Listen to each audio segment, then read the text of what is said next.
वैसे साहब ये सच है कि आपका राजनीति मानने का कोई इरादा नहीं था, आप तो क्रिकेटर बनना चाहते थे, बड़े अच्छे फास्ट बॉलर थे? ज़िंदगी में मुक़द्दर के फ़ैसले आप और हम नहीं करते, वो तय करने वाला ऊपर वाला होता है। तो हाँ, एक उस जवानी में एक ख्वाहिश थी कि क्रिकेटर बने। फिर बुज़ुर्गों ने समझाया कि आप पढ़िए, तालीम हासिल करिए, तो हमने हमारे वालिद की बात को माना और फिर तालीम हासिल करने के लिए चले गए। वो मैच याद है आपको जिसमें आपने 6 विकेट ली थी? हाँ, वो उस्मानिया यूनिवर्सिटी वर्सेस बेंगलुरु यूनिवर्सिटी का इंटरवार्सिटी फाइनल था उस्मानिया यूनिवर्सिटी ग्राउंड में, और हम उस्मानिया यूनिवर्सिटी के ओपनिंग बॉलर थे। तो मैच में मैं 6 विकेट लिया और दूसरी बेंगलुरु यूनिवर्सिटी से वेंकटेश प्रसाद ओपन कर रहे थे बॉलिंग, तो उनको शायद 1 या 2 विकेट मिले। वो साउथ जोन यूनिवर्सिटी को सेलेक्ट नहीं हुए, मैं सेलेक्ट हुआ था। तो फिर उसके बाद क्रिकेट का करियर ख़त्म हो गया। तो बड़ा नुकसान कर दिया आपने क्रिकेट का, एक अच्छा बॉलर मिस कर दिया हमने। नहीं, मेरा फ़ायदा हो गया। भाई आज नहीं मालूम, देखिए खेल में क्रिकेट में नहीं मालूम क्या होता था, बट ये मेरे साथ जितने भी हमारे साथी थे माशाल्लाह बेहतरीन खिलाड़ी थे, बेहतरीन बैट्समैन थे, बॉलर थे। बट यही है कि ज़िंदगी का एक सफ़र है, किस मंजिल पर किस राह पर लेकर जाती है आपको नहीं मालूम होता उस वक्त। उसके बाद आप वकील बनना चाहते थे? हाँ, वकालत मैंने LLB किया लंदन से, फिर लिंकन्स इन्स से बार लॉ किया। मैं US जाकर LLM करना चाहता था, मगर हमारे वालिद ने कहा कि बैरिस्ट्री करो, और फिर मैंने किया। उनकी दुआ थी, कामयाब हो गया, कोई शिकायत नहीं है। लेकिन हमें शिकायत है कि आप तो एक अच्छे भले ब्रिलियंट स्टूडेंट थे, मैकडॉनल्ड्स में काम किया आपने, ऑक्सफोर्ड सिटी स्टोर्स में भी काम किया। बिल्कुल, वे तो ये तो सब करते हैं, जितने स्टूडेंट जाते हैं, कोई मैं एक्सेप्शन नहीं हूँ। मेरे वक्त की एक तस्वीर है जो मैं दिखाना चाहता हूँ लोगों को कि आप कितने हैंडसम दिखते थे।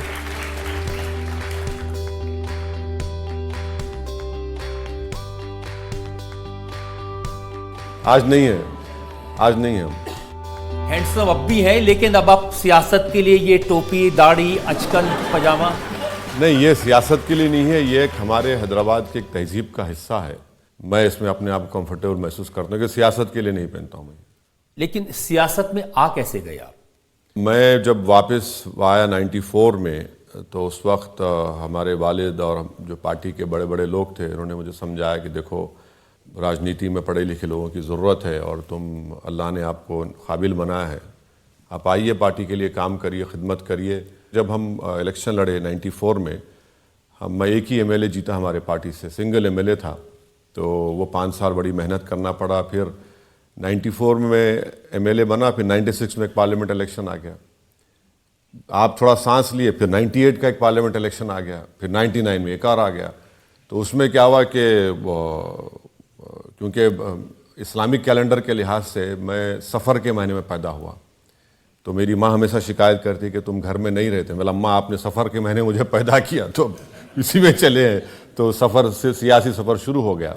शिकायत तो वाइफ को भी होगी, क्योंकि जिस दिन शादी हुई उसके अगले दिन सुबह विधानसभा में भाषण देने पहुंच गए। हाँ, आप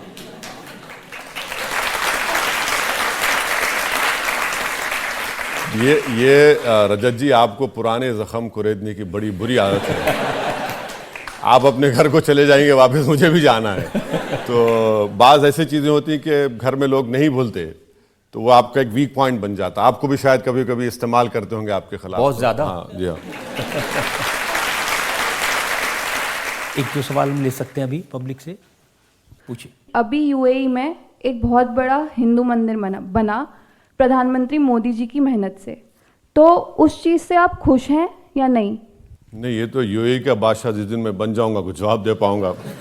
मैं तो UAE का बादशाह नहीं हूँ। वो तो सिर्फ पूछ रही है कि आप इससे खुश हैं या परेशान हैं? नहीं, मैं इसलिए खुश हूँ कि वहाँ पर UAE हमारा एक स्ट्रेटेजिक पार्टनर है। UAE में हमारे लाखों भारत के लोग काम करते हैं, फॉरेन एक्सचेंज भी जाते हैं। तो वो बादशाह ने फैसला किया, मोदी जी ने उनको रिक्वेस्ट की थी कि उन्होंने फिर उनको इजाज़त दी।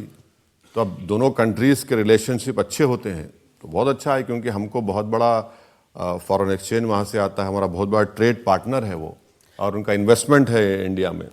क्योंकि आजकल तो ज़्यादातर लोग, हमने देखा जावेद अख्तर साहब भी जय सिया राम के नारे लगवा रहे थे।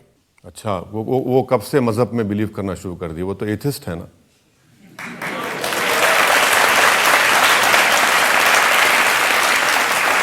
तो वो तो नोन फैक्ट है, वो तो बोलते हैं कि मैं किसी को मानता ही नहीं हूँ। उन्होंने ये भी कहा कि अगर हिंदुस्तान में जमहूरियत डेमोक्रेसी बची हुई है तो वो हिंदुओं की वजह से बची हुई है। नहीं, वो झूठ बोल रहे हैं। इसलिए कि जमहूरियत अगर बची हुई है और बची रहेगी किसी भी हालत में, संविधान जो बाबा साहब अम्बेडकर ने बनाया, देखिए संविधान गाइड करता है। कोई कम्युनिटी अपनी जगह पर है, मगर उस सबको, मुल्क को गाइड करने वाला तो संविधान है। तो संविधान हमारा रिलीजियस न्यूट्रल है, और वो जब तक वो संविधान रहेगा तो जमहूरियत भी शायद थोड़ा कमज़ोर पड़ी ज़रूर है, बट जमहूरियत तो रहेगी। आप कह रहे कमज़ोर पड़ी है, लेकिन बहुत सारे मौलाना, मौलवी, उलेमा, अभी बरेलवी उलेमा है, मौलाना शाहबुद्दीन रिजवी, उन्होंने कहा जो सेक्युलर कहने वाले मुसलमानों का इस्तेमाल करते हैं, मोदी को वोट दो। तो मौलाना को चाहिए कि मोदी जी से टिकट लेकर एमपी का इलेक्शन जीत जाएं। बताइए, यूपी से टिकट ले लीजिए, ये जमानत बचा पाए तो फिर हमको आप बुला लीजिए दोबारा। तो अब मौलाना है, बोल दिए हैं बेचारे, खजूर खा लिए होंगे तो बोल दिए, तो बोलना ही पड़ता है।